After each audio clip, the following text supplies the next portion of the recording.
I'm marrying a senator's daughter. Sarah, you were just a 3-year distraction. He murdered our child for an inheritance, thinking I was a nobody. Surprise, Julian. I don't need your name. I own the world you're begging to join.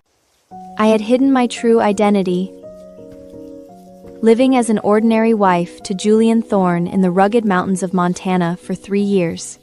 The day I found out I was pregnant, he spoke without warning. I'm marrying Clara Sterling in New York in 3 days. She comes from the right kind of family. The prenup is already in place. And besides, I've already slept with her. Seeing me frozen in place, he added, I'll buy you a penthouse in Manhattan. You and the baby will never have to worry about money again. I looked at him in disbelief. So what, you want me to spend my life as your dirty little secret? Julian looked away. She's perfect for the role. As long as you don't interfere with her life, I can give you and the baby everything you've ever wanted, except my last name. A sharp sting hit my nose. I never realized I was so cheap in his eyes. What if I told you my family legacy is just as powerful as yours? Julian stunned for a moment, then let out a self-decrippling laugh. Sarah, I know I'm the asshole for hiding who I am and marrying someone else, but let's be realistic. In the entire East Coast, only Senator Sterling's daughter is fit to stand beside the heir of the Thorne family. We've lived in this cabin for 3 years. I know exactly who you are, Sarah. But if he could wear a mask, why did he think I couldn't? I looked around. There was the porch we built with our own hands, the small vegetable garden we dug together. I refused to believe it was all a lie. Julian, I'm pregnant with your child. Can't we just keep living like this? Don't marry her, please. I stared at him intensely. If he just said yes, I would forgive everything. But he only pressed his lips together coldly. I have obligations to her. I have to take responsibility for that night. My Yenzing reddened, my Fayan trembling. What about me? What about our baby? Don't you have a responsibility to us? Julian reached out to brush away my tears, a sickening flash of pity in his eyes. My sweet Sarah, I'm just getting married. I'm not abandoning you. I've prepared a villa with a garden in the suburbs. If you miss this place, I'll build you a greenhouse in the yard. I can make anything happen for you. Just trust me.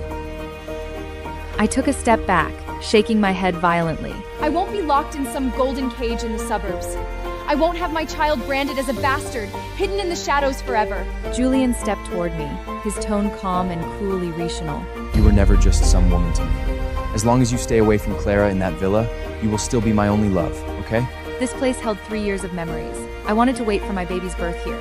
No, I'm not going anywhere but here. Sarah, you have to understand. My wedding must be flawless. For your safety and the baby's, I have to erase our entire past. To my horror, he snapped his fingers. His security team immediately stepped forward, dousing the cabin in gasoline before lighting their torches. In an instant, flames roared into the sky. The cabin, the fences, our garden, all swallowed by the fire. I shielded my stomach, screaming. Julian grabbed me, forcing me into his chest as I struggled. He let me pound against his chest, whispering softly. Be good. When the time is right, I'll divorce her. I'll finally make things official, and the baby will be a legal heir. We'll go back to the way things were. But Julian, I am Seraphina, of royal blood. How could I ever crave the scraps of a title you offer? The home is gone, and we are never going back. 3 years ago, after a massive row with my father, I stormed out of the palace to pursue my dream of a simple, off-the-grid life. I shook off every Secret Service agent he sent after me and disappeared into the Montana wilderness. That was when I met Julian Thorne. The way he rode his horse against the wind, that sun-drenched smirk on his face, one look and I was hopelessly in love. I hid my title from him, and he claimed to be nothing more than a wandering adventurer. We exchanged vows under the vast starry sky. There were no silk sheets or silver spoons, but in that self-sufficient life, I thought I had found true happiness. But now, the cabin is ash, and I am a prisoner in one of his Manhattan penthouses. I can only stare at a world I no longer belong to through expensive floor-to-ceiling windows. A few maids cleaning at the end of the hallway were whispering about the upcoming Thorne wedding. Did you hear? Mr. Julian pulled every string the family has. He even broked a deal with a European royal house to get the Star of the Sea sapphire necklace for the bride. Well, she is a senator's daughter. Only jewelry of that caliber is worthy of her status. They really are the ultimate power couple. A match made in elite heaven. The necklace they were talking about was my favorite piece back at the palace. I just wasn't of age yet, so my father hadn't officially gifted it to me. When Julian and I married at the cabin, I wore nothing but a crown of wild flowers he had woven himself. Back then, he said, My Sarah deserves the best the world has to offer. Even a royal tiara wouldn't be enough for you. I never imagined he would use all his influence to gift that very treasure to Clara Sterling. In the evening, Julian walked in with a box of Le Duret macaroons, my favorite. He sat across from me, his voice eerily calm. Eat something. You need to think about the baby. I picked one up and chewed mechanically, bitterness flooding my heart. When did it start? Julian froze for a second. He awkwardly poured me a cup of black tea before speaking softly. Your birthday. I felt like I had been dropped into a frozen lake. A month ago, on my birthday, Julian vanished. I spent the entire night searching for him, screaming his name in the storm-drenched woods. He didn't return until the next morning, looking exhausted, lying to my face that he had gotten lost searching for a rare wild orchid for me. Looking at the flower he brought back, even with my eyes blood-jocked from exhaustion, I couldn't bring myself to utter a word of blame. And now, he's telling me that on my birthday night, he was in a Manhattan mansion, in bed with Clara Sterling. I felt sick to my stomach, but thinking about everything we've been through, I still wanted to give him one last chance. If there's still anything left between us, then don't marry her. He swirled his bone china teacup, his brows furrowed. Not marry her, and marry you instead? Sarah, don't force me to say things that will hurt you. Her family opens doors mine never could. Her family connections can take me to the next level. And you? You're just some backwoods girl from Montana. What makes you think you're qualified to be the next Mrs. Thorne? Pale and trembling, I asked. So our 3 years together mean nothing compared to your inheritance? A sudden sharp pain flared in my lower abdomen. I clutched my stomach, staring at him, waiting for his answer. In our world, bloodline, status, and power come before everything else. A look of hypocritical guilt in his eyes. Clara might be pregnant. My mind went blank. I stared at him in disbelief. Sir, her child must be the only legal heir to the Thorne group. That's the only way you and your baby can stay safe in that villa. The pain in my stomach intensified like a twisting knife. Cold sweat beaded on my forehead. My eyes flickered toward the box of macaroons on the table. Julian, this is your baby too. How could you? I'm sorry, Sarah. She found out. And technically your baby is further along.